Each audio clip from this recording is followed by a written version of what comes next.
Nella NG officiel. Nella NG. Écoute, like et abonne-toi à Nella NG officiel sur YouTube. Nella NG officiel. Pour l'actualité musicale congolaise, art et divertissement, écoute la voix d'or. Nella NG te dit toute la vérité. Jérémy Chabani na Gachibi Kabakele au cœur d'un scandale. Makambo komi grave. Iboso tozo kantiro ka ba jina banda écoute kozela na bi non ça na émission te pona makambo yo. Mais makambo ndenge ezokendele. Makambo komi très très grave. Très grave, ya grave, vraiment ya grave. Bon mona ba photo na telebino wana Jérémy Chabani na Shishilado na Gachibi. Bakangi na bango ba photo bien.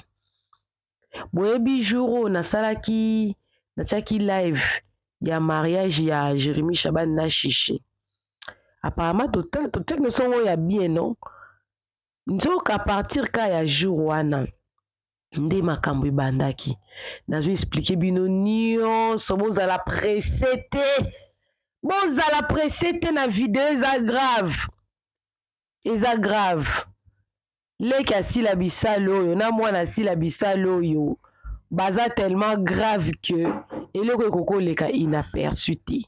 Mais avant na bandana koloba nazo rappeler ba abakuk nyonso ba onyoso balingaka sila bisalo les Congolais sila bisalo azalaki nominé lisusu na Ghana francophone meet anglophone na expliquer ki vidéo wana ils ont kata chaîne na ngai ndeni ya ko voter star na biso to voter to lembate parce que na ebisi bino que ba Nigeria ba sakana te batiaka mbongo ba Ghana bango batiaka mbongo o ba Tanzanie batiaka mbongo si la sous na catégorie ka wana tout la fois passée si la leka na catégorie anate. Mais tout va se retrouver na ba Ghanais, na ba Nigériens, na ba Tanzaniens, na ba Togolais, na catégorie na ye. Alors, ce tolingi trophée wana, ezonge la biso na Congo, il faut to continuer ko voter. Wa ebi ko voter te a se référer na vidéo na chaîne na ngai ni la NG officielle. A au monde ndeli na ko voter. 20 votes. Il y a $1 point something, $1.56. 30 votes, nous avons $2. Donc, ce qui veut dire que 100 votes, et vous avez $9 something, tout ça à $10. Pour na baba kuko ya kilo, na ba mama po, ba linga ba artiste congolais na biso, bo voter massivement. Na ozanga te ko, donc on continue ko rappeler. Baba bozana kati distraction te bo balingaka si la bisal tous en distraction te dit comment awa tout si to gagnaki oyo il faut peut gagner en gros voter massivement. Coucou à tous les Nella chou, les Nella cœur, les Nella love et bienvenue à tous mes nouveaux abonnés, c'est-à-dire que tu es nouveau sur ma chaîne, n'hésite pas de t'abonner, clique la cloche de notification, aimez la vidéo, commentez et surtout partagez la vidéo. C'est grave. Tonton Jérémy, Nokwabana, Tonton Gachibi, mon pote, venez, allez, bon fanda wana, makamni bino bosali. Makamni bosali scandale. Na minute au scandale moko ezali na international.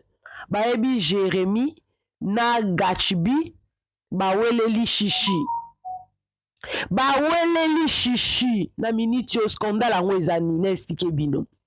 Bato batalaki gag ya mariage ya Chichi la dona na Jérémy. Ezaki nango bien tant bazobalanisa bango parce que ezaki nango gag. Liboso Jérémy atiaki te ke new gag.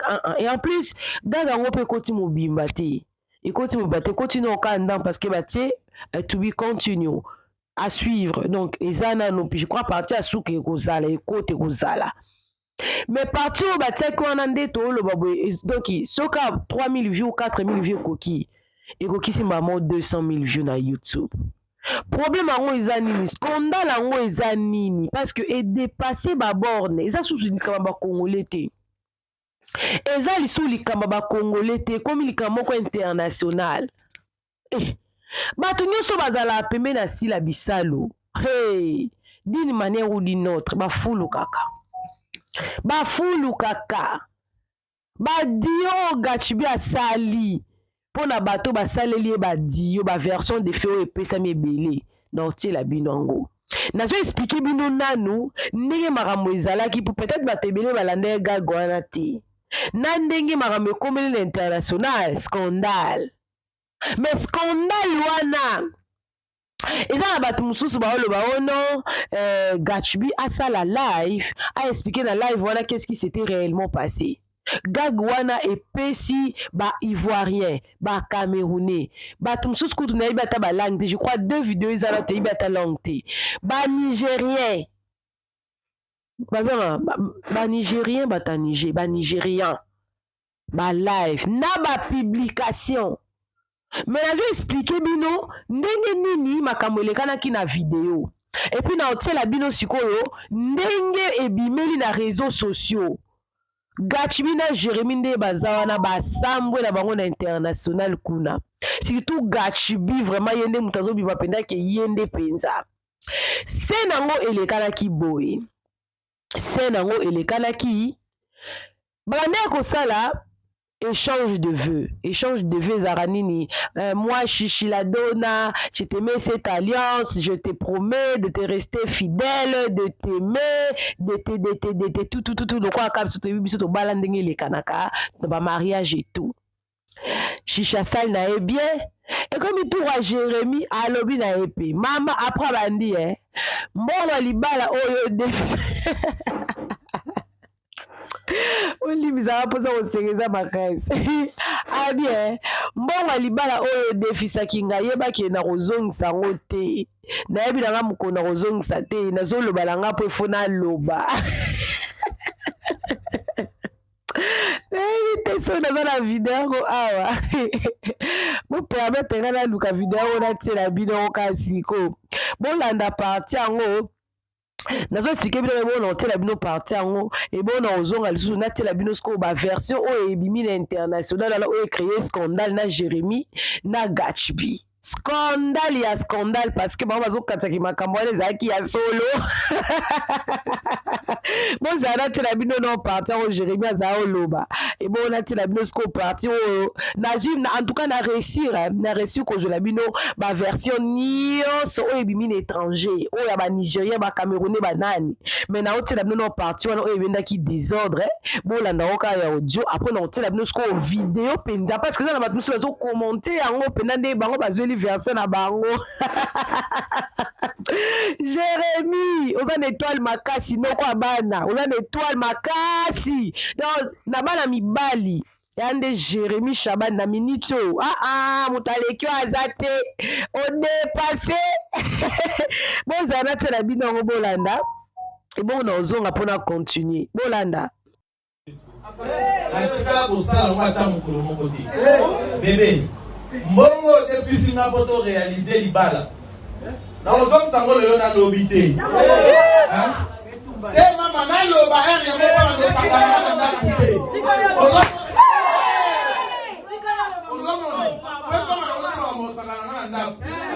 Bongo wana ozongisa nga lelo na lobi te et puis ndenge nga mama na nga botelanga ayebi tezo na ke poto ata na mbongo na nga mo mpona kima enge yo na kango memanga na poto na kokima na ngai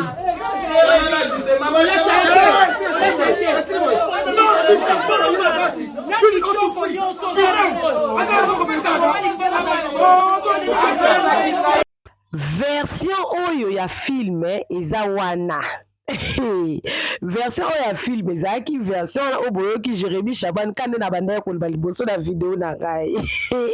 Ezelekalaki wana après wana Gachibi atomboki parce que wana eza ekati Gachibi atombokaki eza lokwa les deux familles ba se séparer libala eza lisusu te ko swane bandi mama top azalaki mama ya Chichi la Donna alobi mama bino na poto yango kuna mbongo esala bino mukusa ndenge nini mbongo leo ata kopesa nga mama na yo kende kopesa mobali po abala yo Chicha bandi kolela Gachibi atomboki makasi ake na famille ba Jérémy alinga beta bango siko moi scène wana ndenge lekana kaka bongo kaka lokola ezalaki live na TikTok jour yango oyo ma gag oyo lekanaki oyo loko ezaki live na TikTok batebele bamona ki bakati kaka parti wana bino moka boyebi kaka ke TikTok tozalaka monde abana mbana océan ba nation ebele baza na kati facilement elo mo boye koko bimelo na c'est pour toi na yo eza pe ya mutu mo po yebi te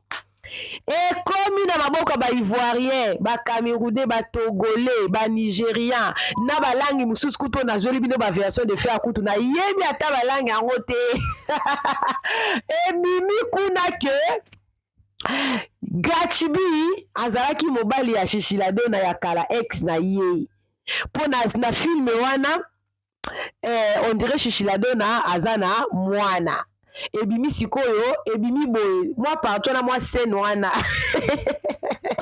yango nyonso yaka na réseau tout ezaka vrai te ebimi kuna balobi Shishilado na akendaki epa Gatsby na veille ya mariage na bango balalaki na ye et puis le lendemain aye kobala Jérémy sikoyo jani Gatsby apprendre ango kaye kobala aye na mariage wana aye kotia trouble côté musu na landi version mususu ya anglais wana eza version ke non nani Gatsby abandaki kobima na Shishi sikoyo azowumisa ye azobala ete nde Shishi azwi mobali mususu Jérémy nde bayaki obala nde sikoyo Gatsby apprendre yango nde sikoyo aye kotia trouble na libala na baversion mususu oyo ya bamoka mususu balangi mususu nayebi te nyonso na rassemble bino yango naotiela bino awa na nde la NG officielle bolanda yango après wana nga na kozonga lisusu te me bobosana te oza nouveau na chaîne na nga kobosana te kosabone cliquer cloche ya notification aimer vidéo commenter partager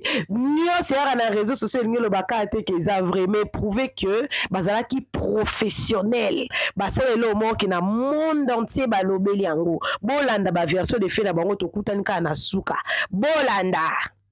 Coucou, c'est votre Lova Mana Congo ça. J'ai dit que chaque jour qu'on dort, qu'on se réveille, il y a un nouveau dossier. Actuellement là, c'est gâté dans un mariage congolais. Hein. Vous voyez la mariée là, la veille de son mariage, elle est allée chez le père de son enfant. Ça veut dire que chez son ex, ils sont plus ensemble. Mais là, on ne sait pas qu'est-ce qui s'est passé. Hein. La veille de son mariage, elle est allée chez le père de son enfant. En tout cas, ils ont Mougou. Donc, le lendemain du mariage là, le père de son enfant, il a débarqué au mariage là-bas. Il allait faire des gars. Il a gâté le mariage de la fille là. Donc, le marié, il est fâché, il est parti. Eh, femme, il faut savoir ce que tu veux. Tu n'es plus le monsieur. Hein? Maintenant, c'est la veille de ton mariage, tu t'en prends ton dernier coup. On peut faire ça. Voilà maintenant la honte. Il est venu mettre la honte sur toi. Il a gâté ton mariage. Eh! Il faut savoir ce que tu veux dans la vie. Donc voilà le Congo ça qui est actuellement c'est Glizio aussi elle. Yo la famille, c'est tapé cette caméra président des aiguilles. La famille, l'histoire qui va vous raconter, la vidéo qui va vous montrer, l'événement se produit du côté du Congo. C'est l'histoire d'un monsieur qui allait gâcher le mariage de la mère de son enfant après avoir couché avec elle à la veille de son mariage. La famille, vous voyez les femmes. Vous voyez les femmes. Si vous n'êtes pas prêt pour le mariage, ne faites pas que l'enfant ne crie dépenser son argent pour rien. Voilà le mariage qui a été gâché par le père de ton enfant. Écoutez la vidéo et donnez-moi votre point de vue en commentaire après avoir fini la vidéo.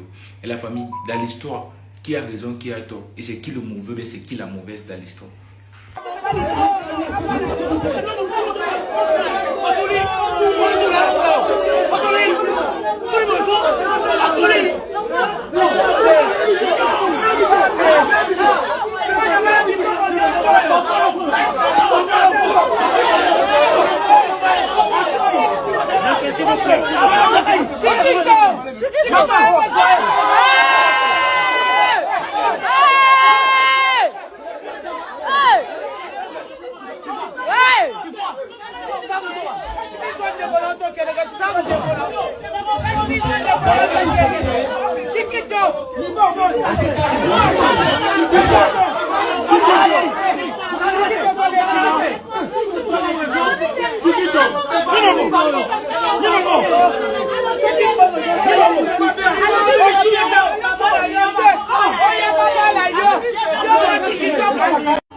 Esuna osunu eniwa eva numuzana mame so oba obe wale china wakwama wo ex no wakoda wuchu de enti say adeɛ kyen a information na me dem adeɛ kyen a wosane o ex nasa aba wedding ne yɛ dondo ɛna be ma na hu mu na obi ama na tip off ɛna wagya aware na ɔkɔ ɛna ɔba ne su na be ma na hyɛ white na yɛ pia no esu hu na ne deɛ ɛmfa opɛ we no ɛso akɔ ama we no wada enti na esu na wo su na ne deɛ ɛmfa sometimes mo yɛ adeɛ bentim ase opɛ we no wo chere na me nya ade kra fo block na delete no kra simple nti just angwa say me life mo video ya etwa go nipa bebre ahwa na nso mo nya ntiase ye tie ne say ababa wa ya wo video ya na ye fro chenchere nchi ne ex boyfriend ene na busuafo na astormy wedding no so mo mpene ma wedding no nye den enkoso because oshe eka wa bo abaya hu abaya ya fa na tikole kwakwa ya ye fro chenchere nchene dia ene obesai no nti the ekoso sesi ya na ye between the groom and the ex-boyfriend of the bride. Yes, na ekoso abaya yesu o de ne ho ba bia enje nnuano mo ma mo yemfa we nya disua sa woni be ma biti wona wonim sa wo mpena o de woni ni ntamu tete a you guys should settle every issue amicably so that everyone will understand him or herself. Sana be adachi bi we ye wawari papa bi wa ifro chenchele nche na obi a mestomi ambegu ani mase we ara hosem ne ani wo sem say. I'm sure many of you won't believe what happened in this video, but just watch it and I'll tell you what happened, then you decide for yourself what you think.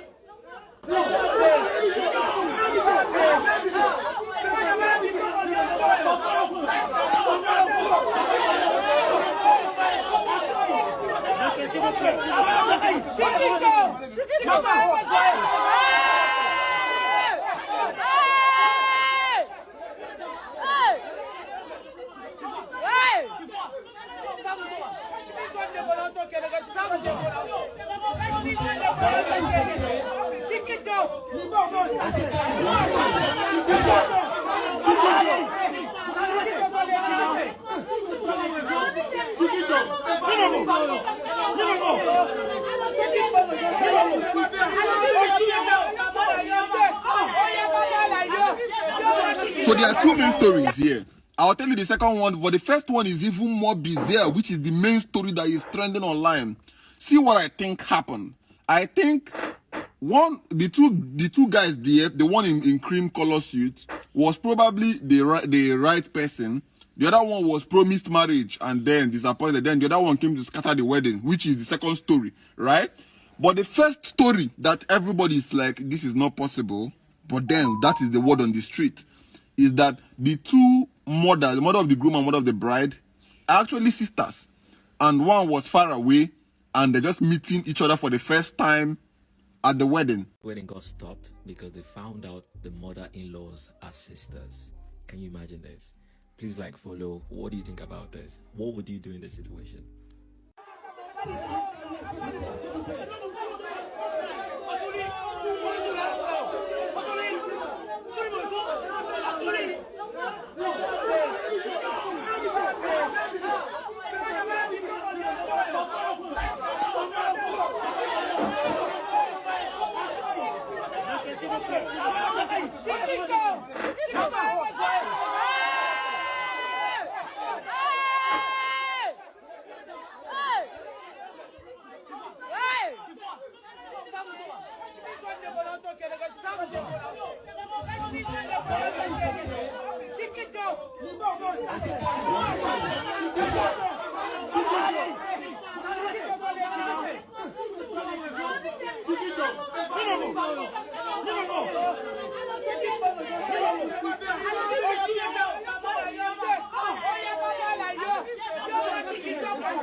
Un jeune homme gâche le mariage de son ex-petite amie? Avant qu'on explique tout, donnez-nous la force en cliquant sur le bouton j'aime et abonnez-vous. Un drôle d'événement s'est produit, il y a peu dans la capitale congolaise, Kinshasa, où un jeune homme a gâché le mariage de son ex-petite amie, avec qui ils ont eu un enfant. D'après les témoins de la scène, le jeune homme, fauteur de troubles, aurait déclaré qu'ils ont couché ensemble avec la nouvelle mariée, qui est la mère de son enfant, avant la veille du mariage. Dans la vidéo de la scène, devenue virale, On peut regarder le jeune homme, fauteur de troubles, en altercation avec la famille de la mariée, qui déclare que la mariée est sa femme. Comment elle peut lui faire ça? Alors que de l'autre côté, les deux nouveaux mariés sont en pleurs et inconsolables entre les mains de ses gendres. Et les trois camps, famille de la mariée, du conjoint et le groupe du fauteur de troubles en pleine confrontation. Que pensez-vous de ce comportement de l'ex-petite amie de la mariée? A-t-il raison de faire ça à son ex-petite amie? Répondez en commentaire. Un jeune homme gâche le mariage de son ex-petite amie? Avant qu'on explique tout, donnez-nous la force en cliquant sur le bouton j'aime et abonnez-vous. Un drôle d'événement s'est produit, il y a peu dans la capitale congolaise, Kinshasa, où un jeune homme a gâché le mariage de son ex-petite amie, avec qui ils ont eu un enfant. D'après les témoins de la scène, le jeune homme, fauteur de troubles, aurait déclaré qu'ils ont couché ensemble avec la nouvelle mariée, qui est la mère de son enfant, avant la veille du mariage. Dans la vidéo de la scène, devenue virale, on peut regarder le jeune homme, fauteur de troubles, en altercation avec la famille de la mariée, qui déclare que la mariée est sa femme. Comment elle peut lui faire ça? Alors que de l'autre côté, les deux nouveaux mariés sont en pleurs et inconsolables entre les mains de ses gendres. Et les trois camps, famille de la mariée, du conjoint et le groupe du fauteur de troubles en pleine confrontation. Que pensez-vous de ce comportement de l'ex-petite amie de la mariée? A-t-il raison de faire ça à son ex-petite amie? Répondez en commentaire. Bolandi ba version de fait à Batou. Bolandi ba version de fait à Batou. Ata 50 000 versions. De mutu na muta comment sa version na ye. Yango na zawo le balbosi na lobiki. Nyonso ya kana réseaux sociaux. Elingi lo bateke za vrai. Nga na za so likambo na lingna ya kobetela batu na chaîne nanga. Na yebi nanga mutu na makola ngote na lo ba toujours il parie. Parce que omoni biso na likambo to yebi version de fait. Biso na likambo to yebi ke eza gag. Mais le kole leka ki live. Makambo nyonso na esalema ke selema ki live. Ba communauté mutusu bazui ba pesipe ba version de fait na bango. Ka ndenge biso tozala ki so likambo eza na communauté na biso to bandi ko tia ba deuxième. Ka ndenge pe ezala ke no likambo l'équipe na communauté mususu. To na ngope awa. O mutu bwa kufaki, o mutu bwa saliboy. Oui, bah, biso pe, un jour, toko la péto de ma victime, il y a ba malentendu, il y a ba version des faits, oh, yebani mutu na pas coloté. To be continue, Gagwana et Jérémy, ils ont la chaîne na imba qui nos première partie et pessi makambo. C'est la deuxième partie parce que souka ki ka place wana o ba swana ki suite nango et yebanité. Mais ce qui a tiango na oye la binango prochainement l'année la NG officielle awa. Comme ça toye bandenge ni gag oyo et soukelaki.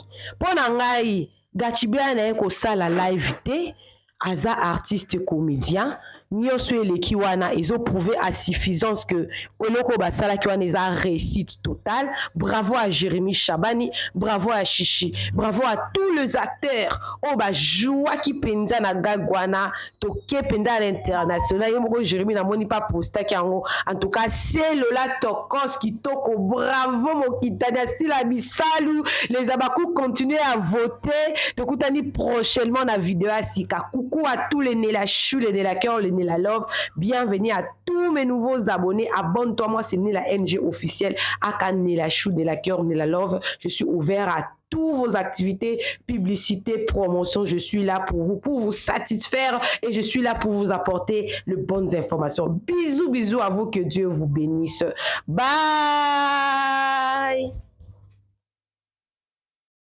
Nela NG officiel. Nela NG. Écoute, like et abonne-toi à Nela NG officiel sur YouTube. Nela NG officiel. Pour l'actualité musicale congolaise, art et divertissement, écoute la voix d'or. Nela NG te dit toutes les vérités.